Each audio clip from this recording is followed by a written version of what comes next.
नमस्कार दोस्तों, मैं संतोष पटेल स्वागत करता हूं आपके अपने YouTube चैनल डिजिटल भंडार पर। आज की वीडियो में हम CPCT एग्जाम सितंबर 2023 के लिए कंप्यूटर के इम्पोर्टेंट क्वेश्चंस को समझने वाले हैं। यह हमारा CPCT एग्जाम सितंबर 2023 के लिए पार्ट नंबर 13 है। इस वीडियो में हम CPCT एग्जाम के लिए कंप्यूटर से संबंधित 20 इम्पोर्टेंट क्वेश्चंस को समझने वाले हैं। यह सभी वही क्वेश्चन हैं जो पहले भी CPCT एग्जाम में पूछे जा चुके हैं। जब हम एक क्वेश्चन को समझते हैं तो उससे संबंधित हमें कई प्रकार के और भी क्वेश्चन तैयार करने मिलते हैं। आप सभी क्वेश्चंस को नोट जरूर करें, क्योंकि पेपर में एक क्वेश्चन से संबंधित कई प्रकार के और भी क्वेश्चन बन सकते हैं। चलिए शुरुआत करते हैं आज की इस वीडियो का। देखते हैं आज का हमारा पहला क्वेश्चन क्या है। पहला क्वेश्चन हमसे पूछा गया है, विंडोज ऑपरेटिंग सिस्टम में मिनिमाइज किए गए प्रोग्राम्स को कहां से एक्सेस किया जा सकता है। पहला क्वेश्चन हमसे पूछा गया है, विंडोज ऑपरेटिंग सिस्टम में, ओएस मतलब ऑपरेटिंग सिस्टम में मिनिमाइज किए गए प्रोग्राम्स को कहां से एक्सेस किया जा सकता है। विंडोज ऑपरेटिंग सिस्टम से क्वेश्चन पूछा गया है, विंडोज ऑपरेटिंग सिस्टम में मिनिमाइज किए गए प्रोग्राम्स को कहां से एक्सेस किया जा सकता है।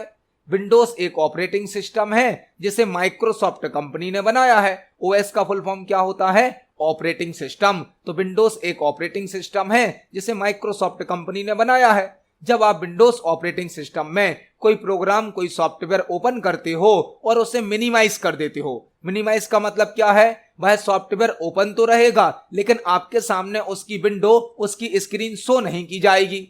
आप कोई सॉफ्टवेयर, कोई प्रोग्राम ओपन करते हो और उसे यदि मिनिमाइज कर देते हो तो वह ओपन तो रहेगा लेकिन आपके सामने उसकी विंडो या स्क्रीन शो नहीं की जाएगी, वह मिनिमाइज हो जाएगा। और मिनिमाइज होने के बाद हमारा जो सॉफ्टवेयर होता है उसका आइकन टास्क बार पर शो किया जाता है। टास्क बार पर, task bar Windows operating system में बाय डिफॉल्ट बॉटम में होता है। बॉटम में मतलब कि नीचे होता है, जो कि यह शो करता है कि करंट टाइम पर हमारे कंप्यूटर पर कौन कौन से एप्लीकेशन या प्रोग्राम रन किए जा रहे हैं। जो भी एप्लीकेशन या प्रोग्राम हमारे कंप्यूटर पर करंट टाइम पर रन हो रहे होते हैं उनका आइकन टास्क बार पर शो किया जाता है। टास्क बार एक ऐसी लोकेशन है जो करंट टाइम पर रन होने वाले सॉफ्टवेयर के आइकन को शो करता है। और जब आप किसी सॉफ्टवेयर को, किसी प्रोग्राम को मिनिमाइज कर देते हो तो उसका आइकन भी कहां शो किया जाता है? टास्क बार पर। Task bar Windows operating system में बाय डिफॉल्ट बॉटम में शो होता है, तो आप मिनिमाइज किए गए प्रोग्राम को टास्क बार से एक्सेस कर सकते हो। इस क्वेश्चन का आंसर क्या हो जाएगा? Option number B, task bar. जो भी प्रोग्राम या एप्लीकेशन हम मिनिमाइज करते हैं उनको हम टास्क बार से एक्सेस कर सकते हैं, दोबारा ओपन कर सकते हैं। आप इसको प्रैक्टिकली देख सकते हैं। यह हमारे कंप्यूटर का टास्क बार है जहां पर जो जो प्रोग्राम अभी हमारे कंप्यूटर पर ओपन है उन सबके आइकन शो किए जा रहे हैं। टास्क बार पर मिनिमाइज किए गए प्रोग्राम और जो भी प्रोग्राम अभी हमारे कंप्यूटर पर ओपन होते हैं, रन हो रहे होते हैं, उनके आइकन शो किए जाते हैं। टास्क बार से हम एक सॉफ्टवेयर से दूसरे सॉफ्टवेयर पर जा सकते हैं और किसी सॉफ्टवेयर को एक्सेस भी कर सकते हैं। तो इस क्वेश्चन का आंसर हो जाएगा option number B, task bar. देखते हैं हमारे नेक्स्ट क्वेश्चन को। नेक्स्ट क्वेश्चन है, B2C, C2C और B2B ब्लैंक के प्रकार हैं। हमें 3 नाम दिए गए हैं, B2C, C2C और B2B ब्लैंक के प्रकार हैं। हमें नाम दिए गए हैं, B2C मतलब business to consumer, C2C consumer to consumer और B2B मतलब बिजनेस टू बिजनेस। और हमें बताना है यह किसके प्रकार हैं। ऑप्शन नंबर ए क्या है? E commerce. Option number B क्या है? ईमेल। ऑप्शन नंबर सी क्या है? E cash. और ऑप्शन नंबर डी क्या है? प्रोटोकॉल्स। जो 3 नाम हमें दिए गए हैं, B2C मतलब business to consumer, business to consumer, C2C मतलब कंज्यूमर टू कंज्यूमर और B2B मतलब बिजनेस टू बिजनेस। यह तीनों ही ई कॉमर्स के टाइप होते हैं। ई कॉमर्स के, ई कॉमर्स मतलब इलेक्ट्रॉनिक कॉमर्स, ई कॉमर्स मतलब इलेक्ट्रॉनिक कॉमर्स। इंटरनेट के माध्यम से किसी प्रोडक्ट या सर्विस को परचेस और सेल करने के लिए ई कॉमर्स का यूज किया जाता है। इंटरनेट के माध्यम से किसी वस्तु या सेवा को खरीदने और बेचने के लिए ई कॉमर्स का यूज किया जाता है। ई कॉमर्स के कई प्रकार होते हैं, जैसे कि B2B business to business, B2C मतलब business to consumer, C2C consumer to consumer, एक होता है C2B मतलब कंज्यूमर टू बिजनेस। यह सभी ई कॉमर्स के टाइप होते हैं। तो इस क्वेश्चन का आंसर हो जाएगा ऑप्शन नंबर ए, ई कॉमर्स। B2C, C2C और B2B, इसी प्रकार से एक होता है C2B कंज्यूमर टू बिजनेस। यह सभी ई कॉमर्स के टाइप हैं। ई कॉमर्स मतलब इलेक्ट्रॉनिक कॉमर्स, मतलब इंटरनेट के माध्यम से वस्तुओं और सेवाओं को खरीदना और बेचना। तो इस क्वेश्चन का आंसर क्या हो जाएगा? ऑप्शन नंबर ए, ई कॉमर्स। देखते हैं हमारे नेक्स्ट क्वेश्चन को। नेक्स्ट क्वेश्चन है, किसी विशेष जानकारी के लिए डेटाबेस के माध्यम से वेब पेजों की खोज करने वाले सॉफ्टवेयर को किस नाम से जाना जाता है? किसी विशेष जानकारी के लिए डेटाबेस के माध्यम से वेब पेजों की सर्च करने वाले सॉफ्टवेयर को किस नाम से जाना जाता है? यह क्वेश्चन इंटरनेट से संबंधित है। किसी विशेष जानकारी के लिए डेटाबेस के माध्यम से वेब पेजों की खोज करने वाले सॉफ्टवेयर को किस नाम से जाना जाता है? ऑप्शन नंबर ए है डोमेन, ऑप्शन नंबर बी है email client, option number C है मॉडेम, ऑप्शन नंबर डी है सर्च इंजन। क्वेश्चन क्या पूछा गया है? किसी विशेष जानकारी के लिए मतलब कोई स्पेशल जानकारी के लिए, इंफॉर्मेशन के लिए डेटाबेस के माध्यम से वेब पेजों को खोज करने वाले सॉफ्टवेयर को किस नाम से जाना जाता है? मतलब इंटरनेट पर यदि आपको कोई स्पेशल इंफॉर्मेशन सर्च करनी है, उसके लिए आप किसी डेटाबेस के माध्यम से यदि वेब पेज को सर्च करते हैं तो किस प्रोग्राम का यूज किया जाता है? इंटरनेट पर किसी भी टॉपिक के आधार पर, किसी कीवर्ड के आधार पर इंफॉर्मेशन को सर्च करने के लिए सर्च इंजन का यूज किया जाता है। सर्च इंजन क्या होता है? सर्च इंजन कुछ ऑनलाइन प्रोग्राम होते हैं, कुछ वेबसाइट होती हैं जिनके माध्यम से हम इंटरनेट पर किसी टॉपिक की इंफॉर्मेशन को सर्च कर सकते हैं, जैसे कि गूगल क्रोम, याहू, बिंग। यह सभी सर्च इंजन होते हैं जो कि इंटरनेट पर किसी टॉपिक के आधार पर इंफॉर्मेशन को सर्च करने की सुविधा प्रदान करते हैं। वेब ब्राउजर अलग होता है और सर्च इंजन अलग होता है। वेब ब्राउजर जो होता है वह तो एक एप्लीकेशन सॉफ्टवेयर होता है। वेब ब्राउजर एक एप्लीकेशन सॉफ्टवेयर होता है जिसका उपयोग किसी वेब पेज या वेबसाइट को ओपन करने के लिए किया जाता है, जबकि सर्च इंजन क्या होता है? सर्च इंजन एक ऑनलाइन प्रोग्राम होता है, एक वेबसाइट होती है जो कि इंटरनेट पर किसी टॉपिक के आधार पर इंफॉर्मेशन को सर्च करने की सुविधा प्रदान करता है। कई प्रकार के सर्च इंजन होते हैं, जैसे कि Google search engine, Yahoo search engine, Bing search engine. कई प्रकार के सर्च इंजन होते हैं जो कि किसी टॉपिक के आधार पर इंफॉर्मेशन को सर्च करने की सुविधा प्रदान करते हैं। जबकि वेब ब्राउजर क्या होता है? वेब ब्राउजर तो एक एप्लीकेशन सॉफ्टवेयर होता है जिसका उपयोग वेब पेज और वेबसाइट को ओपन करने के लिए किया जाता है। यहां पर आपको एक और क्वेश्चन तैयार करना है। मॉडेम क्या है?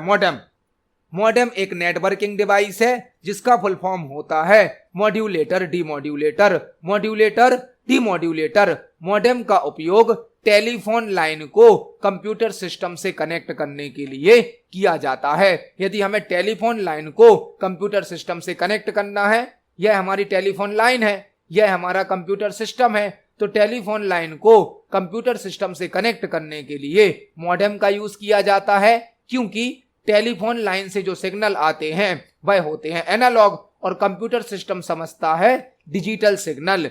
तो एनालॉग सिग्नल को डिजिटल में बदलना होता है और डिजिटल सिग्नल को वापस एनालॉग में बदलना होता है, जिसके लिए मॉडेम का यूज किया जाता है। मॉडेम एक नेटवर्किंग डिवाइस है जिसका फुल फॉर्म होता है modulator, demodulator. Modem analogue signal को डिजिटल सिग्नल में बदलती है और डिजिटल सिग्नल को एनालॉग सिग्नल में बदलती है। इस क्वेश्चन का आंसर क्या हो जाएगा? Option number D, search engine. किसी विशेष जानकारी के लिए डेटाबेस के माध्यम से वेब पेजों को, वेब पेज मतलब वेबसाइट का पेज, खोज करने वाले सॉफ्टवेयर को सर्च इंजन के नाम से जाना जाता है। इस क्वेश्चन का आंसर हो जाएगा option number D, search engine. देखते हैं हमारे नेक्स्ट क्वेश्चन को। नेक्स्ट क्वेश्चन है, जब आप किसी वेबसाइट पर जाना चाहते हैं, जब आप किसी वेबसाइट पर जाना चाहते हैं तो आप ब्लैंक में वेबसाइट का एड्रेस या यूआरएल टाइप कर सकते हैं। जब आप किसी वेबसाइट पर जाना चाहते हैं मतलब किसी वेबसाइट को ओपन करना चाहते हैं तो आप ब्लैंक में वेबसाइट का एड्रेस या यूआरएल टाइप कर सकते हैं। यह क्वेश्चन भी इंटरनेट से पूछा गया है। जब आप किसी वेबसाइट पर जाना चाहते हैं मतलब किसी वेबसाइट को ओपन करना चाहते हैं। वेबसाइट क्या होती है? वेबसाइट होती है मल्टीपल वेब पेजेस का कलेक्शन। मल्टीपल वेब पेजेस के ग्रुप से बनती है वेबसाइट। वेबसाइट मतलब मल्टीपल वेब पेजेस का कलेक्शन और वेब पेज मतलब वेबसाइट का एक पेज। यदि हमें किसी वेबसाइट को ओपन करना है तो आप ब्लैंक में वेबसाइट का एड्रेस या यूआरएल मतलब यूनिफॉर्म रिसोर्स लोकेटर,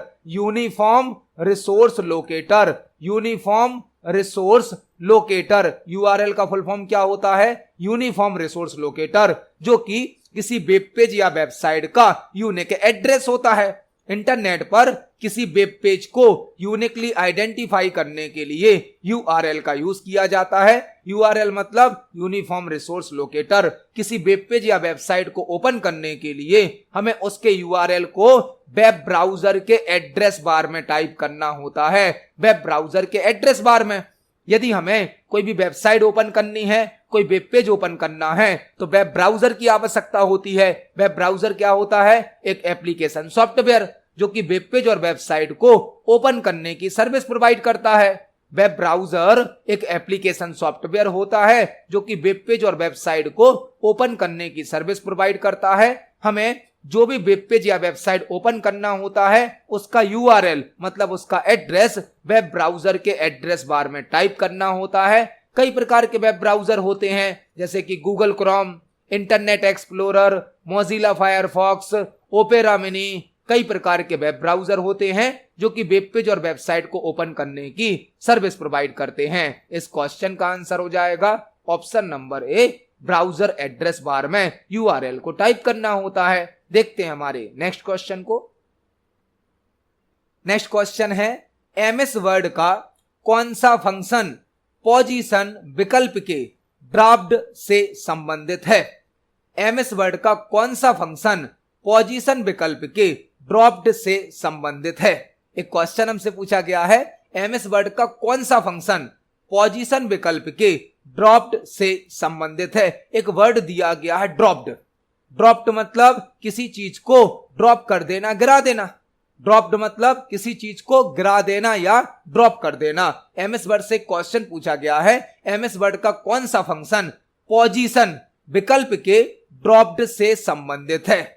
यह क्वेश्चन एमएस वर्ड से पूछा गया है। एमएस वर्ड में ऐसा कौन सा विकल्प यहां पर दिया गया है जो पोजीशन के ड्रॉप्ड से संबंधित है? एमएस वर्ड का एक बहुत ही पावरफुल फीचर होता है ड्रॉप कैप। ड्रॉप कैप क्या करता है? आपके पैराग्राफ या सेंटेंस के स्टार्टिंग कैरेक्टर को मल्टीपल लाइन में ड्रॉप कर देता है। आपने देखा होगा न्यूज़पेपर में, बुक्स में किसी पैराग्राफ के स्टार्टिंग कैरेक्टर को मल्टीपल लाइन में बड़ी साइज पर शो किया जाता है। यह कहलाता है ड्रॉप कैप। इस प्रकार का इफेक्ट ड्रॉप कैप के द्वारा सेट किया जाता है। एमएस वर्ड में एक फीचर होता है ड्रॉप कैप जो कि किसी पैराग्राफ या सेंटेंस के स्टार्टिंग कैरेक्टर को, स्टार्टिंग अक्षर को मल्टीपल लाइन में ड्रॉप्ड कर देता है और उसे एक बड़ी साइज पर स्पेशल इफेक्ट के साथ शो करता है। जो ड्रॉप कैप ऑप्शन है, drop cap option MS Word के इंसर्ट टैब में प्राप्त होता है, इंसर्ट टैब में, और टेक्स्ट ग्रुप में प्राप्त होता है। Drop cap option MS Word के इंसर्ट टैब में प्राप्त होता है, टेक्स्ट ग्रुप में प्राप्त होता है। बाय डिफॉल्ट ड्रॉप कैप के द्वारा 3 लाइंस को ड्रॉप किया जाता है, 3 लाइंस को, और हम इसके द्वारा अधिकतम 10 लाइंस को ड्रॉप कर सकते हैं। Drop cap option by default 3 lines को ड्रॉप करता है। हम मैक्सिमम या अधिकतम कितनी लाइंस को ड्रॉप कर सकते हैं? 10 लाइन को ड्रॉप कर सकते हैं। तो ड्रॉप कैप से क्वेश्चन पूछा गया था। ड्रॉप कैप करता क्या है? किसी पैराग्राफ या सेंटेंस के स्टार्टिंग कैरेक्टर को मल्टीपल लाइन में ड्रॉप्ड कर देता है, मतलब मल्टीपल लाइन में बड़ी आकार में, बड़े साइज में शो कर देता है। Drop cap option MS Word के इंसर्ट टैब में प्राप्त होता है, टेक्स्ट ग्रुप में प्राप्त होता है, बाय डिफॉल्ट 3 लाइंस को ड्रॉप किया जाता है, मैक्सिमम हम 10 लाइन को ड्रॉप कर सकते हैं। मतलब इस क्वेश्चन का आंसर क्या हो जाएगा? Option number C. इसको हम एमएस वर्ड पर प्रैक्टिकली देख सकते हैं। चलते हैं एमएस वर्ड पर। यह हमारा एमएस वर्ड सॉफ्टवेयर है जिसमें हमने कुछ सैंपल टेक्स्ट टाइप किया है। अब यदि हम अपने पैराग्राफ के फर्स्ट कैरेक्टर को सिलेक्ट करें और इंसर्ट टैब के अंदर टेक्स्ट ग्रुप में ड्रॉप कैप ऑप्शन पर क्लिक करें तो यहां पर हमें बाय डिफॉल्ट 3 ऑप्शन शो किए जाते हैं। None, dropped, in margin. None, dropped हमसे क्वेश्चन में पूछा गया था, तो यदि हम ड्रॉप्ड ऑप्शन को सिलेक्ट करेंगे तो आप देख सकते हैं जो कैरेक्टर हमने सिलेक्ट किया था वह बड़ी साइज पर, स्पेशल साइज पर 3 लाइंस में ड्रॉप्ड कर दिया गया है। यह कहलाता है ड्रॉप कैप। हमसे पूछा गया था कौन सा विकल्प पोजीशन में ड्रॉप्ड ऑप्शन से संबंधित है। ड्रॉप्ड मतलब ड्रॉप कैप, जो कि आपके किसी पैराग्राफ या सेंटेंस के स्टार्टिंग कैरेक्टर को मल्टीपल लाइन में ड्रॉप कर देता है। बाय डिफॉल्ट करता है 3 लाइंस में, और यदि आप इसको अधिक लाइन में ड्रॉप करना चाहते हैं तो आप क्लिक कर सकते हैं ड्रॉप कैप ऑप्शन पर। यहां से आप मल्टीपल लाइन को ड्रॉप कर सकते हो और मैक्सिमम 10 लाइंस तक इसे ड्रॉप किया जा सकता है। तो एमएस वर्ड का एक फीचर होता है ड्रॉप कैप, जो कि इंसर्ट टैब में प्राप्त होता है, टेक्स्ट ग्रुप में प्राप्त होता है, बाय डिफॉल्ट 3 लाइंस को ड्रॉप करता है और अधिकतम 10 लाइंस तक ड्रॉप किया जा सकता है। इस क्वेश्चन का आंसर क्या हो जाएगा? Option number C, drop cap. MS Word का कौन सा फंक्शन पोजीशन विकल्प के ड्रॉप्ड से संबंधित है? वह होता है ड्रॉप कैप। देखते हैं हमारे नेक्स्ट क्वेश्चन को। नेक्स्ट क्वेश्चन है, निम्न में से किस इनपुट डिवाइस में गति को ट्रैक करने के लिए अवरक्त एलईडी मतलब इंफ्रारेड एलईडी लाइट का उपयोग किया जाता है? निम्न में से किस इनपुट डिवाइस में गति को ट्रैक करने के लिए अवरक्त एलईडी मतलब इंफ्रारेड एलईडी लाइट का उपयोग किया जाता है? यहां पर जो क्वेश्चन पूछा गया है वह इनपुट डिवाइस से संबंधित है। इनपुट डिवाइस से यहां पर हमें 4 प्रकार के माउस के नाम दिए गए हैं और हमसे पूछा गया है निम्न में से किस इनपुट डिवाइस में गति को ट्रैक करने के लिए मतलब स्पीड को ट्रैक करने के लिए इंफ्रारेड लाइट का या इंफ्रारेड एलईडी लाइट का उपयोग किया जाता है। इनपुट डिवाइस कौन सी डिवाइस होती हैं? वह डिवाइसेस जिनके माध्यम से कंप्यूटर सिस्टम में डेटा को इनपुट किया जाता है वह डिवाइस कहलाती हैं इनपुट डिवाइस।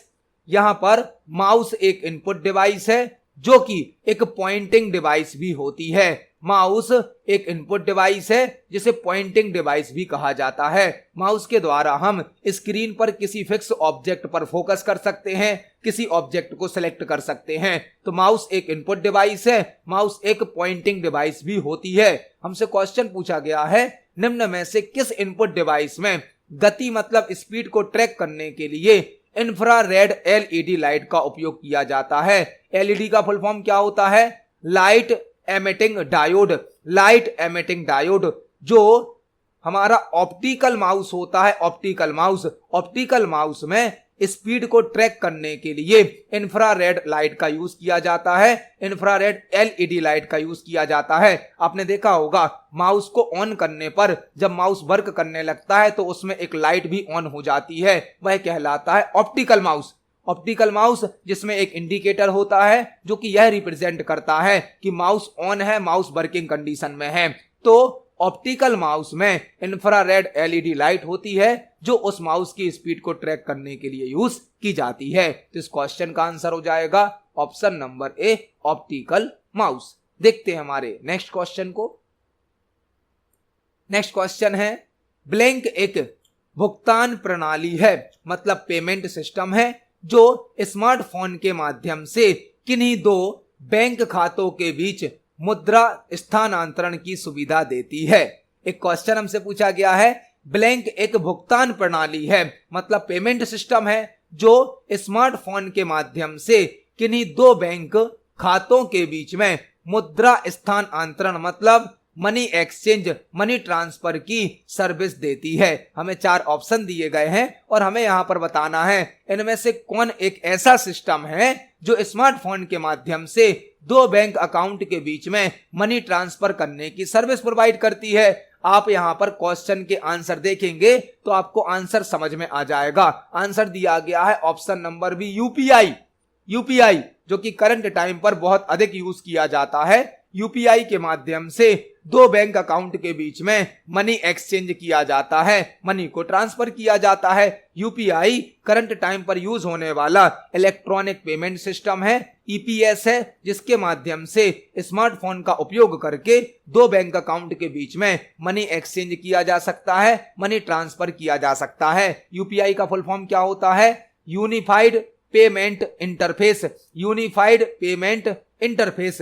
यूपीआई का फुल फॉर्म क्या होता है? यूनिफाइड पेमेंट इंटरफेस, जो कि इलेक्ट्रॉनिक पेमेंट सिस्टम का एक टाइप है, एक मेथड है, जिसके माध्यम से हम स्मार्टफोन या कंप्यूटर के माध्यम से दो बैंक अकाउंट के बीच में मनी एक्सचेंज कर सकते हैं। इस क्वेश्चन का आंसर हो जाएगा option number B, UPI. UPI का फुल फॉर्म होता है यूनिफाइड पेमेंट इंटरफेस। देखते हैं हमारे नेक्स्ट क्वेश्चन को। नेक्स्ट क्वेश्चन है, भीम ऐप किस वर्ष में शुरू किया गया? भीम ऐप किस वर्ष शुरू किया गया? अगला क्वेश्चन भी इलेक्ट्रॉनिक पेमेंट सिस्टम से संबंधित ही है। भीम ऐप किस वर्ष शुरू किया गया था, यह हमें यहां पर बताना है। और यदि आप हमारे प्रीवियस वीडियोस को देख रहे हैं तो आपको इस क्वेश्चन का आंसर जरूर पता होगा, क्योंकि हमने अपने प्रीवियस वीडियोस में भी भीम ऐप से संबंधित कई प्रकार के क्वेश्चन को तैयार किया है। हमसे पूछा गया है भीम ऐप किस वर्ष में शुरू किया गया था? भीम ऐप। भीम ऐप क्या है? भीम ऐप एक ऐसा ऐप है जो यूपीआई के माध्यम से ऑनलाइन मनी ट्रांसफर करने की सुविधा प्रदान करता है। भीम ऐप एक ऐसा ऐप है जो यूपीआई के माध्यम से, मतलब यूनिफाइड पेमेंट इंटरफेस के माध्यम से दो अकाउंट के बीच में मनी ट्रांसफर करने की सर्विस प्रोवाइड करता है। भीम ऐप का यूज ऑनलाइन मनी ट्रांसफर करने के लिए किया जाता है। भीम ऐप में भीम का फुल फॉर्म होता है Bharat interface for money. Bharat interface for money. Bhim app में भीम का फुल फॉर्म क्या होता है? Bharat interface for money. Bharat interface for money. Bhim app को सन 2016 में शुरू किया गया था। 2016 में 2016 में भीम ऐप को लॉन्च किया गया था। भीम ऐप का नाम डॉक्टर भीमराव अंबेडकर जी के नाम पर रखा गया है। भीम ऐप का नाम डॉक्टर भीमराव अंबेडकर जी के नाम पर रखा गया है। भीम ऐप को एनपीसीआई के द्वारा बनाया गया है। एनपीसीआई। भीम ऐप को एनपीसीआई के द्वारा बनाया गया है। National payments corporation of India. National payments corporation of India NPCI के द्वारा भीम ऐप को बनाया गया है। भीम ऐप को 2016 में लॉन्च किया गया था। भीम का फुल फॉर्म होता है भारत इंटरफेस फॉर मनी और भीम ऐप का नाम डॉक्टर भीमराव अंबेडकर जी के नाम पर रखा गया है। तो इस क्वेश्चन का आंसर हो जाएगा ऑप्शन नंबर ए, 2016। देखते हैं हमारे नेक्स्ट क्वेश्चन को। नेक्स्ट क्वेश्चन है, एमएस वर्ड के ब्लैंक टैब में अलाइनमेंट बटन उपलब्ध होते हैं। एमएस वर्ड के ब्लैंक टैब में अलाइनमेंट बटन उपलब्ध होते हैं। एमएस वर्ड से क्वेश्चन पूछा गया है, एमएस वर्ड के किस टैब में अलाइनमेंट बटन उपलब्ध होते हैं? यहां पर आपको 4-5 क्वेश्चन तैयार करने मिलेंगे। एमएस वर्ड में अलाइनमेंट 4 प्रकार के होते हैं। 4 प्रकार के। एक होता है लेफ्ट अलाइनमेंट, जो कि एमएस वर्ड का डिफॉल्ट अलाइनमेंट होता है। डिफॉल्ट, इसकी शॉर्टकट की क्या होती है? कंट्रोल+L। अलाइनमेंट 4 प्रकार के होते हैं। पहला अलाइनमेंट कौन सा है? लेफ्ट, जो कि एमएस वर्ड का डिफॉल्ट अलाइनमेंट होता है। इसकी शॉर्टकट की होती है कंट्रोल+L। दूसरा होता है राइट अलाइनमेंट, जिसकी शॉर्टकट की होती है कंट्रोल+R। एक होता है सेंटर अलाइनमेंट। सेंटर अलाइनमेंट, जिसकी शॉर्टकट की होती है कंट्रोल+E। और एक होता है जस्टिफाई अलाइनमेंट। जस्टिफाई अलाइनमेंट, जिसकी शॉर्टकट की होती है कंट्रोल+J। तो अलाइनमेंट 4 प्रकार के होते हैं। Left alignment control L, right alignment control R, centre alignment control E और जस्टिफाई अलाइनमेंट कंट्रोल+J। चारों प्रकार के अलाइनमेंट एमएस वर्ड के होम टैब में प्राप्त होते हैं। होम टैब में। और यह सभी हमें पैराग्राफ ग्रुप में प्राप्त होते हैं। पैराग्राफ ग्रुप में जो अलाइनमेंट है वह पैराग्राफ का फीचर है। तो अलाइनमेंट जो होते हैं वह पैराग्राफ ग्रुप में प्राप्त होते हैं। पैराग्राफ ग्रुप होम टैब में होता है। 4 प्रकार के अलाइनमेंट होते हैं। डिफॉल्ट अलाइनमेंट होता है लेफ्ट अलाइनमेंट। इनको हम एमएस वर्ड पर प्रैक्टिकली देख सकते हैं। एमएस वर्ड के होम टैब में पैराग्राफ ग्रुप होता है जहां पर हमें 4 प्रकार के अलाइनमेंट दिए जाते हैं। डिफॉल्ट अलाइनमेंट होता है लेफ्ट अलाइनमेंट। तो इस क्वेश्चन का आंसर हो जाएगा option number B. MS Word के होम टैब में अलाइनमेंट बटन उपलब्ध होते हैं। देखते हैं हमारे नेक्स्ट क्वेश्चन को। नेक्स्ट क्वेश्चन है ब्लैंक कमांड चयनित टेक्स्ट को अपर केस, लोअर केस या अन्य सामान्य कैपिटलाइजेशन में बदल देती है। ब्लैंक कमांड चयनित टेक्स्ट को मतलब सिलेक्टेड टेक्स्ट को अपर केस में, लोअर केस में या अन्य सामान्य कैपिटलाइजेशन में बदल देती है। यह क्वेश्चन भी एमएस वर्ड से पूछा गया है और यदि आप हमारे प्रीवियस वीडियोस को देख रहे हैं तो आपको इस क्वेश्चन का आंसर समझ में आ गया होगा। एमएस वर्ड से क्वेश्चन क्या पूछा गया है? एमएस वर्ड में ऐसा कौन सा कमांड होता है, ऐसा कौन सा ऑप्शन होता है जो सिलेक्ट किए गए टेक्स्ट को अपर केस में, लोअर केस में या और जो जर्नल कैपिटलाइजेशन वाले केस होते हैं उनमें बदल देती है। यह क्वेश्चन पूछा गया है चेंज केस टॉपिक से। चेंज केस टॉपिक से अब सीपीसीटी के पेपर में एक क्वेश्चन तो चेंज केस का जरूर पूछा जाता है। कई प्रकार से इसके क्वेश्चन बनते हैं और एक क्वेश्चन चेंज केस का जरूर पूछा जाता है। यहां पर हम चेंज केस से संबंधित कई प्रकार की इंफॉर्मेशन को समझने वाले हैं। चेंज केस इस क्वेश्चन का आंसर है, लेकिन चेंज केस से संबंधित आपको कुछ जानकारी जरूर पता होनी चाहिए। एमएस वर्ड में टोटल 5 प्रकार के केस होते हैं। 5 प्रकार के। चेंज केस करता क्या है? चेंज केस एमएस वर्ड में जो टेक्स्ट टाइप होता है उसे कैपिटल लेटर में, स्मॉल लेटर में या कैपिटल और स्मॉल दोनों लेटर में टाइप करने की सुविधा प्रदान करता है। चेंज केस के द्वारा हम किसी टेक्स्ट को कैपिटल लेटर में बदल सकते हैं, स्मॉल लेटर में बदल सकते हैं या कैपिटल और स्मॉल दोनों लेटर में एक साथ भी बदल सकते हैं। एमएस वर्ड में टोटल 5 प्रकार के केस होते हैं। 5 प्रकार के change case option MS Word के होम टैब में प्राप्त होता है, फॉन्ट ग्रुप में प्राप्त होता है। जो चेंज केस ऑप्शन है यह एमएस वर्ड के होम टैब में होता है, फॉन्ट ग्रुप में होता है। टोटल 5 प्रकार के केस होते हैं। चेंज केस की शॉर्टकट की होती है shift plus F3। Shift plus F3 change case की शॉर्टकट की होती है। शॉर्टकट की से केवल 3 प्रकार के केस यूज किए जा सकते हैं। 3 प्रकार के होते टोटल 5 केस हैं, लेकिन शॉर्टकट की से केवल कितने यूज किए जा सकते हैं? 3। एमएस वर्ड का डिफॉल्ट केस होता है सेंटेंस केस। एमएस वर्ड का डिफॉल्ट केस कौन सा होता है? Sentence case. सेंटेंस केस मतलब आपका जो सेंटेंस होगा, आपका जो वाक्य होगा, उस पूरे वाक्य का पहला अक्षर बस बड़ा होता है, कैपिटल होता है, बाकी सभी अक्षर को स्मॉल में टाइप किया जाता है। यह चेंज केस से संबंधित कुछ बेसिक जानकारी है। चेंज केस एमएस वर्ड के होम टैब में प्राप्त होता है, फॉन्ट ग्रुप में प्राप्त होता है। टोटल 5 प्रकार के केस होते हैं। चेंज केस की शॉर्टकट की होती है shift plus F3। Shift plus F3 shortcut की से केवल 3 प्रकार के केस यूज किए जा सकते हैं। एमएस वर्ड का डिफॉल्ट केस होता है सेंटेंस केस। हमसे क्वेश्चन क्या पूछा गया था? ब्लैंक कमांड चयनित टेक्स्ट को अपर केस, लोअर केस या अन्य सामान्य कैपिटलाइजेशन में बदल देती है, वह होती है चेंज केस। अब हम चेंज केस को प्रैक्टिकली एमएस वर्ड पर समझने वाले हैं। चलते हैं एमएस वर्ड पर। यहां पर हमने एमएस वर्ड में कुछ सैंपल टेक्स्ट टाइप किया है। आप देख सकते हैं हमारे टेक्स्ट का जो सेंटेंस है, जो वाक्य है, इस पूरे वाक्य में, पूरे सेंटेंस में पहला अक्षर बस बड़ा है, बाकी सभी अक्षर छोटे हैं। हमारे सेंटेंस में फर्स्ट कैरेक्टर को बस कैपिटल में टाइप किया गया है, बाकी कैरेक्टर को स्मॉल में टाइप किया गया है, क्योंकि एमएस वर्ड का डिफॉल्ट केस कौन सा होता है? सेंटेंस केस होता है। एमएस वर्ड के होम टैब में फॉन्ट ग्रुप के अंदर चेंज केस नाम का ऑप्शन होता है।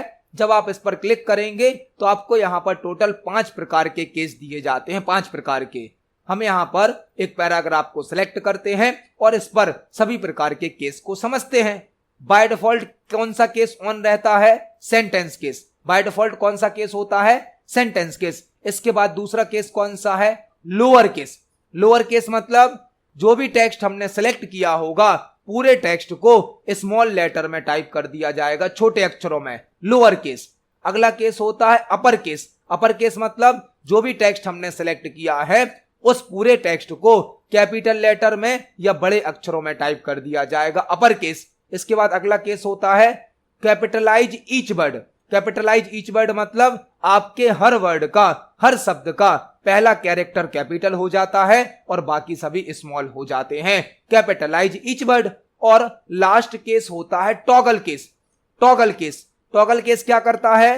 केस को रिवर्स कर देता है। केस को रिवर्स मतलब जो कैरेक्टर कैपिटल में टाइप होंगे उनको स्मॉल में बदल दिया जाएगा और जो स्मॉल में टाइप होंगे उनको कैपिटल में बदल दिया जाएगा। मतलब टॉगल केस जो होता है वह केस को रिवर्स करता है, छोटे अक्षरों को बड़े अक्षरों में बदल देता है और बड़े अक्षरों को छोटे अक्षरों में बदल देता है। यह होता है चेंज केस। यहां पर हमने चेंज केस से संबंधित सभी प्रकार की जानकारी को समझा। इस क्वेश्चन का आंसर है ऑप्शन नंबर ए, चेंज केस। देखते हैं हमारे नेक्स्ट क्वेश्चन को। नेक्स्ट क्वेश्चन है स्नैपड्रैगन प्रोसेसर किस कंपनी द्वारा विकसित किया गया? स्नैपड्रैगन प्रोसेसर किस कंपनी द्वारा विकसित किया गया? स्नैपड्रैगन प्रोसेसर जो है वह किस कंपनी के द्वारा बनाया गया है? स्नैपड्रैगन एक प्रोसेसर है, सीपीयू का टाइप है जो कि जनरली मोबाइल के साथ यूज किया जाता है और स्नैपड्रैगन प्रोसेसर को क्वालकॉम कंपनी के द्वारा बनाया जाता है। क्वालकॉम यह अमेरिका की एक कंपनी है जो कि सिस्टम ऑन चिप मतलब मोबाइल में या सिस्टम में यूज होने वाले चिप्स को बनाती है। चिप जो कि मोबाइल या कंप्यूटर में यूज होते हैं। क्वालकॉम एक कंपनी है जो कि SoC मतलब सिस्टम ऑन चिप को बनाती है। उसमें से एक चिप है प्रोसेसर। जो स्नैपड्रैगन प्रोसेसर है वह क्वालकॉम कंपनी के द्वारा बनाए गए हैं, क्वालकॉम कंपनी के द्वारा। और यह कंपनी SoC मतलब सिस्टम ऑन चिप पर वर्क करती है, सिस्टम में यूज होने वाली चिप को बनाती है क्वालकॉम कंपनी, जिसके द्वारा स्नैपड्रैगन नाम के प्रोसेसर बनाए जाते हैं। यह कंपनी अमेरिका की है जो कि जनरली मोबाइल में यूज होने वाली चिप को विकसित करती है। तो इस क्वेश्चन का आंसर हो जाएगा ऑप्शन नंबर ए, स्नैपड्रैगन प्रोसेसर क्वालकॉम कंपनी के द्वारा विकसित किया गया है। देखते हैं हमारे नेक्स्ट क्वेश्चन को। नेक्स्ट क्वेश्चन है निम्न में से किस सॉफ्टवेयर का उपयोग वीडियो कॉन्फ्रेंसिंग के लिए नहीं होता है? निम्न में से किस सॉफ्टवेयर का उपयोग वीडियो कॉन्फ्रेंसिंग के लिए नहीं होता है? एक क्वेश्चन हमसे पूछा गया है निम्न में से किस सॉफ्टवेयर का उपयोग वीडियो कॉन्फ्रेंसिंग के लिए नहीं होता है? वीडियो कॉन्फ्रेंसिंग क्या होती है? वीडियो कॉन्फ्रेंसिंग मतलब एक वर्चुअल मीटिंग होती है, वर्चुअल मीटिंग। वीडियो कॉन्फ्रेंसिंग को क्या भी बोला जाता है? वर्चुअल मीटिंग, जिसमें मल्टीपल यूजर्स अपनी अपनी लोकेशन से इंटरनेट के माध्यम से कनेक्ट होते हैं और इंफॉर्मेशन को शेयर करते हैं। एक ऐसी मीटिंग जहां पर प्रत्येक यूजर अपनी अपनी लोकेशन से किसी डिवाइस के माध्यम से मतलब मोबाइल या कंप्यूटर के माध्यम से कनेक्ट होता है और इंफॉर्मेशन को शेयर करता है, वह कहलाती है वीडियो कॉन्फ्रेंसिंग, जिसे वर्चुअल मीटिंग भी कहा जाता है। मतलब इस मीटिंग में किसी यूजर को फिजिकली कनेक्ट नहीं होना पड़ता है, वह अपनी लोकेशन से इंटरनेट के माध्यम से कनेक्ट होता है और इंफॉर्मेशन को शेयर करता है। वीडियो कॉन्फ्रेंसिंग में टेक्स्ट, इमेज, ऑडियो, वीडियो सभी प्रकार की इंफॉर्मेशन को शेयर किया जा सकता है। यह एक लाइव कम्युनिकेशन होता है। लाइव कम्युनिकेशन जिस प्रकार से एक ऑफलाइन मीटिंग होती है, फिजिकल मीटिंग होती है, जिसमें मल्टीपल यूजर्स आपस में एक जगह पर इकट्ठा होते हैं, फिर सूचनाओं का आदान प्रदान करते हैं, इसी प्रकार से होती है वीडियो कॉन्फ्रेंसिंग मतलब वर्चुअल मीटिंग, जिसमें प्रत्येक यूजर अपनी अपनी लोकेशन से मतलब जो भी यूजर मीटिंग में कनेक्ट होंगे वह अपनी अपनी लोकेशन से कनेक्ट हो सकते हैं और इंफॉर्मेशन को शेयर कर सकते हैं। यह एक लाइव कम्युनिकेशन होता है जिसमें टेक्स्ट, इमेज, ऑडियो, वीडियो सभी प्रकार की इंफॉर्मेशन को शेयर किया जा सकता है और वीडियो कॉन्फ्रेंसिंग को वर्चुअल मीटिंग भी कहा जाता है। हमसे पूछा गया है निम्न में से किस सॉफ्टवेयर का उपयोग वीडियो कॉन्फ्रेंसिंग के लिए नहीं होता है? ऑप्शन नंबर ए है गूगल मीट। तो गूगल मीट का यूज तो वीडियो कॉन्फ्रेंसिंग के लिए होता है, जूम ऐप का यूज भी होता है, स्काइप का भी यूज होता है, लेकिन फुटर फुटर नाम का कोई वीडियो कॉन्फ्रेंसिंग ऐप नहीं है। वीडियो कॉन्फ्रेंसिंग ऐप कौन कौन से हैं? गूगल मीट, जूम, स्काइप, लेकिन फुटर नाम का कोई यहां पर वीडियो कॉन्फ्रेंसिंग ऐप नहीं है। तो इस क्वेश्चन का आंसर हो जाएगा ऑप्शन नंबर डी, फुटर। देखते हैं हमारे नेक्स्ट क्वेश्चन को। नेक्स्ट क्वेश्चन है, सामान्य रूप से गलत टाइप किया गया शब्द ब्लैंक रंग से रेखांकित हो जाता है। सामान्य रूप से गलत टाइप किया गया शब्द ब्लैंक रंग से रेखांकित हो जाता है।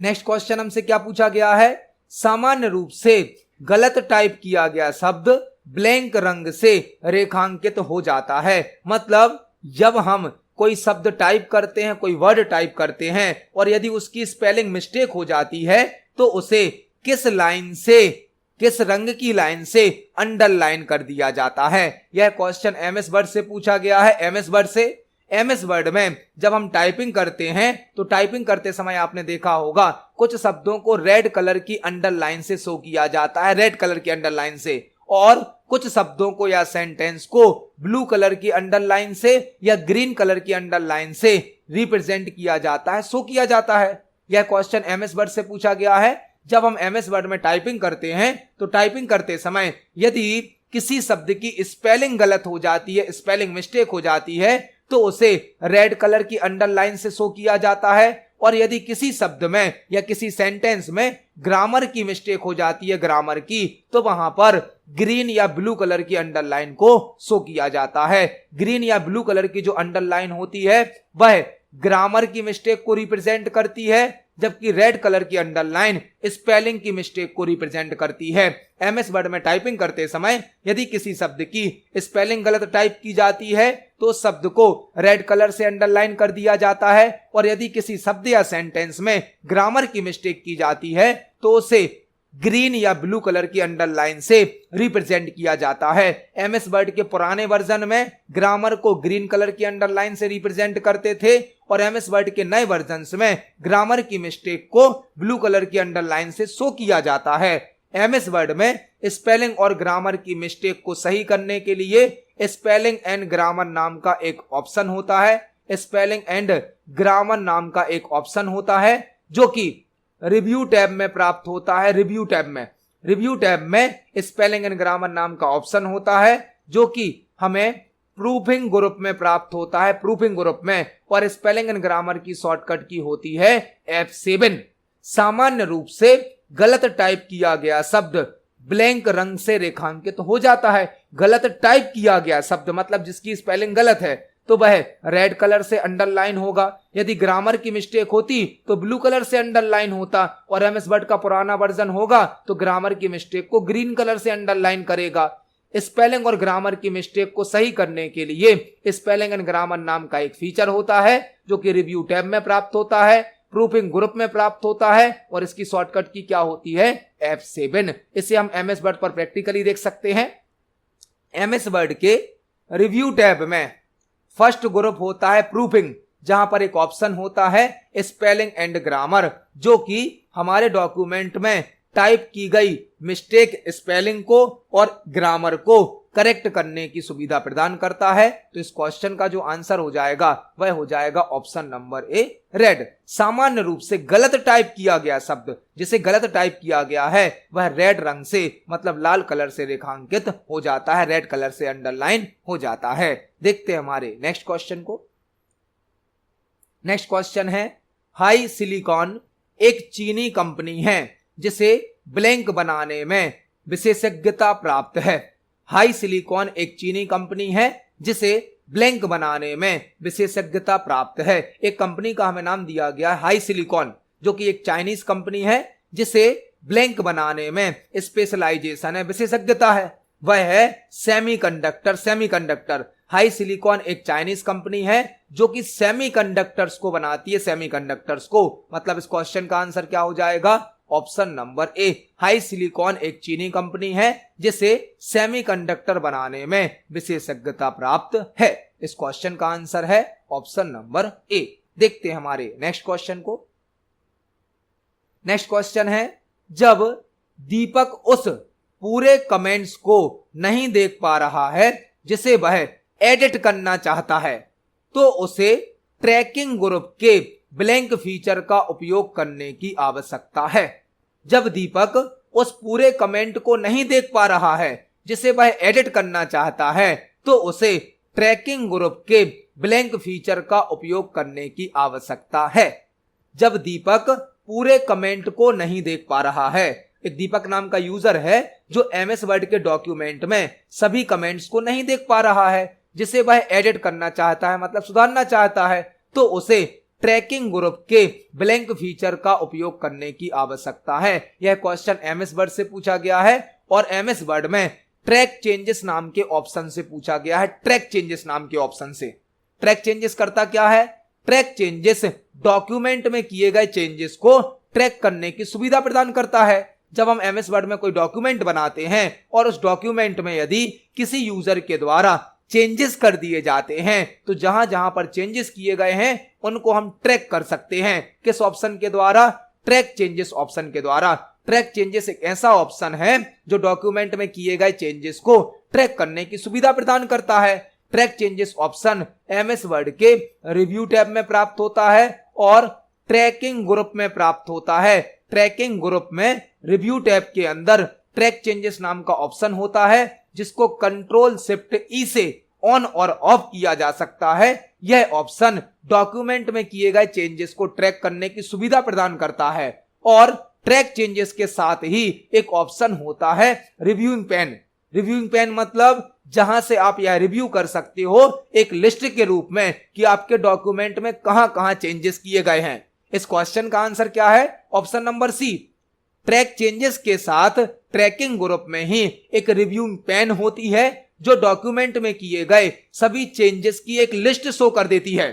आप उस लिस्ट से यह देख सकते हो कि हमारे डॉक्यूमेंट में कहां कहां पर चेंजेस किए गए हैं। कमेंट ऐड किया गया है, कमेंट ऐड किया गया है, कोई डॉक्यूमेंट में वर्ड को डिलीट किया गया है, वर्ड को ऐड किया गया है। इस प्रकार के जो भी चेंजेस होते हैं उन सब चेंजेस की एक लिस्ट कहां शो की जाती है? रिव्यूइंग पेन में। रिव्यूइंग पेन कहां दिखती है? ट्रैकिंग ग्रुप में रिव्यू टैब के अंदर। तो इस क्वेश्चन का आंसर क्या हो जाएगा? Option number C. Reviewing pane tracking group में होती है, रिव्यू टैब में होती है, जो कि डॉक्यूमेंट में किए गए सभी चेंजेस की एक लिस्ट शो करती है। इसको हम प्रैक्टिकली देख सकते हैं। एमएस वर्ड के रिव्यू टैब में एक ट्रैकिंग ग्रुप होता है जहां पर एक ऑप्शन होता है ट्रैक चेंजेस। ट्रैक चेंजेस को कंट्रोल शिफ्ट ई से ऑन और ऑफ किया जा सकता है। यह ऑप्शन डॉक्यूमेंट में किए गए चेंजेस को ट्रैक करने की सुविधा देता है। अब यदि हमें एक साथ एक कंप्लीट लिस्ट शो करनी है कि हमारी फाइल में कहां कहां पर चेंजेस किए गए हैं तो हम रिव्यूइंग पेन को ओपन कर सकते हैं। रिव्यूइंग पेन हमारे सामने एक लिस्ट शो करती है जिसमें यह कंप्लीट इंफॉर्मेशन होती है कि हमारे डॉक्यूमेंट में कहां कहां पर चेंजेस किए गए हैं। तो इस क्वेश्चन का आंसर होगा option number C, reviewing pane. देखते हैं हमारे नेक्स्ट क्वेश्चन को। नेक्स्ट क्वेश्चन है, निम्न में से कौन सा संरेखण मतलब अलाइनमेंट आपके पूरे डेटा को मध्य से संरेखित करने में मदद करता है? निम्न में कौन सा अलाइनमेंट आपके पूरे डेटा को मध्य से या मध्य में संरेखित करने में मदद करता है? यह क्वेश्चन भी अलाइनमेंट से पूछा गया है, एमएस वर्ड से पूछा गया है और आज की वीडियो में ही हमने अलाइनमेंट से संबंधित एक क्वेश्चन और भी तैयार किया था जहां पर हमने सभी प्रकार के अलाइनमेंट्स को समझा था।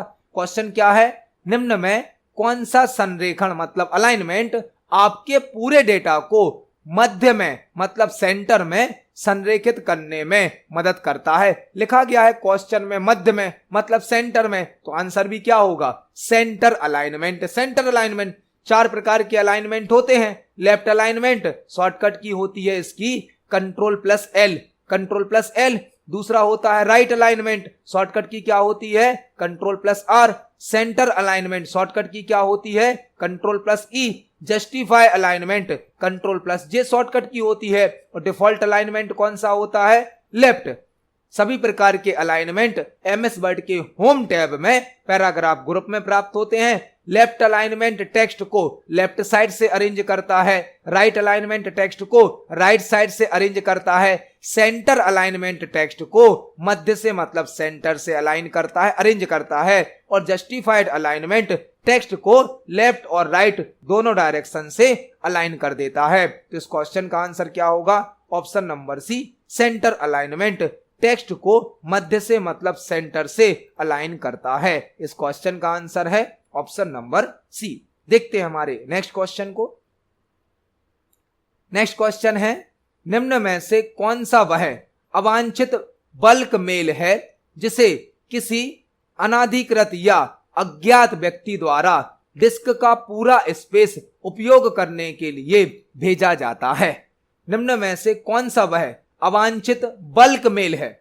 अवांछित मतलब अनवांटेड और बल्क मेल मतलब बहुत अधिक मात्रा में ईमेल प्राप्त होना, जिसे किसी अनाधिकृत या अज्ञात व्यक्ति द्वारा मतलब अननोन पर्सन द्वारा डिस्क का पूरा स्पेस उपयोग कर लेने के लिए भेजा जाता है। यह क्वेश्चन साइबर सिक्योरिटी से, इंफॉर्मेशन सिक्योरिटी से पूछा गया है, जो कि ईमेल से संबंधित है। ईमेल से संबंधित, ईमेल क्या होता है? ईमेल मतलब इलेक्ट्रॉनिक मेल, ईमेल मतलब इलेक्ट्रॉनिक मेल। हमसे क्वेश्चन पूछा गया है, ऐसा कौन सा ईमेल होता है जो आपको बहुत अधिक मात्रा में भेजा जाता है और ऐसे किसी व्यक्ति के द्वारा भेजा जाता है जिसे आप जानते नहीं हैं, अननोन पर्सन होता है, और यह ईमेल इस पर्पस से भेजा जाता है कि आपके कंप्यूटर की जो डिस्क है उसके पूरे मेमोरी स्पेस को भर दिया जाए, मतलब आपके कंप्यूटर को स्लो कर दिया जाए, हैंग कर दिया जाए। इस प्रकार के ईमेल को बोला जाता है स्पैम ईमेल। ऐसे ईमेल जो कि अनवांटेड होते हैं, अननोन पर्सन के द्वारा भेजे जाते हैं, वह कहलाते हैं स्पैम ईमेल। ऐसा ईमेल जो कि यूजर के लिए हार्मफुल होता है, नुकसानदायक होता है, वह कहलाता है स्पैम ईमेल, जिसे जंक ईमेल भी कहा जाता है। जंक ईमेल, जंक ईमेल या स्पैम ईमेल एक ऐसा ईमेल होता है जो कि अनवांटेड ईमेल होता है, अननोन पर्सन के द्वारा भेजा जाता है और यह ईमेल फ्रॉड से संबंधित होता है। यह ईमेल यूजर के लिए हार्मफुल होता है, नुकसानदायक होता है। तो इस क्वेश्चन का आंसर क्या हो जाएगा? ऑप्शन नंबर ए, स्पैम ईमेल या जंक ईमेल। देखते हैं हमारा नेक्स्ट क्वेश्चन क्या है। नेक्स्ट क्वेश्चन है, उस विकल्प को पहचानें जो एमएस वर्ड में मेलिंग टैब से संबंधित नहीं है। उस विकल्प को पहचानें जो एमएस वर्ड में मेलिंग टैब से संबंधित नहीं है। यह क्वेश्चन भी एमएस वर्ड से पूछा गया है। उस विकल्प को आइडेंटिफाई करें जो एमएस वर्ड में मेलिंग टैब से रिलेटेड नहीं है। मेलिंग टैब का क्वेश्चन पूछा गया है। मेलिंग टैब मतलब mail merge. Mail merge MS Word का एक बहुत ही पावरफुल फीचर होता है मेल मर्ज, जो कि मेलिंग टैब में प्राप्त होता है। मेल मर्ज के द्वारा हम एक ही प्रकार की जानकारी को एक साथ कई लोगों के साथ शेयर कर सकते हैं। यदि हमें एक ही प्रकार की इंफॉर्मेशन को मल्टीपल यूजर्स को शेयर करना है तो हम मेल मर्ज का यूज करते हैं। मेल मर्ज एक सिंगल डॉक्यूमेंट की मल्टीपल कॉपी बनाने की सुविधा प्रदान करता है। मेल मर्ज ऑप्शन के द्वारा लेटर, लेबल, एनवेलप कई प्रकार के डॉक्यूमेंट बनाए जा सकते हैं। तो जो मेल मर्ज ऑप्शन है वह एक ही प्रकार की जानकारी को कई लोगों को एक साथ भेजने की सुविधा देता है। मेल मर्ज के द्वारा लेटर, लेबल, एनवेलप बनाए जाते हैं। Mail merge option mailing tab में प्राप्त होता है। हमसे पूछा गया है उस विकल्प को पहचाने जो एमएस वर्ड में मेलिंग टैब से संबंधित नहीं है। तो मेलिंग टैब में एड्रेस ब्लॉक होता है, ग्रीटिंग लाइन होती हैं, लेबल्स होते हैं, लेकिन रूलर नहीं होता है। जो रूलर ऑप्शन है, रूलर ऑप्शन, यह हमें व्यू टैब में प्राप्त होता है। व्यू टैब में जो मेलिंग टैब है इसमें एड्रेस ब्लॉक होता है, ग्रीटिंग लाइन होती हैं, लेबल्स होते हैं, लेकिन रूलर ऑप्शन व्यू टैब में प्राप्त होता है। व्यू टैब में इस क्वेश्चन को हम प्रैक्टिकली भी देख सकते हैं। एमएस वर्ड के मेलिंग्स टैब में एड्रेस ब्लॉक होता है, ग्रीटिंग लाइन होती हैं, लेबल्स होता है, लेकिन यहां पर रूलर नाम का कोई ऑप्शन नहीं होता है। रूलर ऑप्शन तो हमें व्यू टैब में प्राप्त होता है। व्यू टैब में यहां से हम रूलर लाइन को ऑन भी कर सकते हैं, ऑफ भी कर सकते हैं। मतलब जो रूलर ऑप्शन है वह मेलिंग टैब से संबंधित नहीं है। इस क्वेश्चन का आंसर हो जाएगा ऑप्शन नंबर डी, रूलर। देखते हैं हमारे नेक्स्ट क्वेश्चन को। नेक्स्ट क्वेश्चन है, ब्लैंक शिक्षण के लिए वीडियो कॉन्फ्रेंसिंग लाभप्रद हो सकती है। ब्लैंक शिक्षण के लिए वीडियो कॉन्फ्रेंसिंग लाभप्रद हो सकती है। वीडियो कॉन्फ्रेंसिंग से संबंधित क्वेश्चन है। हमने आज की वीडियो में ही वीडियो कॉन्फ्रेंसिंग का एक क्वेश्चन देखा था। वीडियो कॉन्फ्रेंसिंग मतलब मल्टीपल यूजर अपनी अपनी लोकेशन से किसी डिवाइस से इंटरनेट के माध्यम से कनेक्ट होते हैं और आपस में सूचनाओं का आदान प्रदान करते हैं। यह एक वर्चुअल मीटिंग होती है जहां पर प्रत्येक यूजर अपनी अपनी लोकेशन से कनेक्ट होता है और इंफॉर्मेशन को शेयर करता है। हमसे क्वेश्चन पूछा गया है, ब्लैंक शिक्षण के लिए वीडियो कॉन्फ्रेंसिंग लाभप्रद हो सकती है। मतलब ब्लैंक एजुकेशन सिस्टम के लिए वीडियो कॉन्फ्रेंसिंग हेल्पफुल हो सकती है। तो यहां पर आंसर क्या होगा हमारा? ऑप्शन नंबर ए, डिस्टेंस एजुकेशन। मतलब डिस्टेंस शिक्षण के लिए वीडियो कॉन्फ्रेंसिंग लाभप्रद हो सकती है। डिस्टेंस एजुकेशन का मतलब क्या है? यहां पर डिस्टेंस शिक्षण का मतलब है कोई भी यूजर किसी भी लोकेशन से किसी भी टॉपिक को पढ़ सकता है। जैसे कि आप सभी हमारा यह जो वीडियो अभी देख रहे हैं, आप अपने मोबाइल पर, कंप्यूटर पर, लैपटॉप पर देख रहे हैं। इस वीडियो को पढ़ने के लिए, समझने के लिए आपको हमसे मिलना नहीं पड़ा, ना हमें आपसे मिलना पड़ा, लेकिन फिर भी आप यह वीडियो देख पा रहे हैं, पढ़ पा रहे हैं। इसे ही बोला जाता है डिस्टेंस एजुकेशन या डिस्टेंस शिक्षण, जिसमें कोई भी यूजर किसी भी लोकेशन से इंटरनेट के माध्यम से, किसी डिवाइस के माध्यम से, वीडियो कॉन्फ्रेंसिंग के माध्यम से एजुकेशन को प्राप्त कर सकता है। मतलब इस क्वेश्चन का आंसर क्या हो जाएगा? ऑप्शन नंबर ए, डिस्टेंस एजुकेशन के लिए वीडियो कॉन्फ्रेंसिंग लाभप्रद हो सकती है। इस क्वेश्चन का आंसर है ऑप्शन नंबर ए।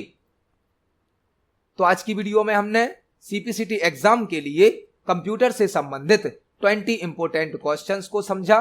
जब हम एक क्वेश्चन को समझते हैं तो उससे संबंधित हमें कई प्रकार के और भी क्वेश्चन तैयार करने मिल जाते हैं। आप सभी क्वेश्चंस को पढ़ें, समझें। यदि आपका कोई क्वेश्चन है, कोई डाउट है तो कमेंट सेक्शन में जरूर पूछिए। वीडियो पसंद आती है तो वीडियो को लाइक करें, ज्यादा से ज्यादा शेयर करें। मिलते हैं अगली वीडियो में। धन्यवाद।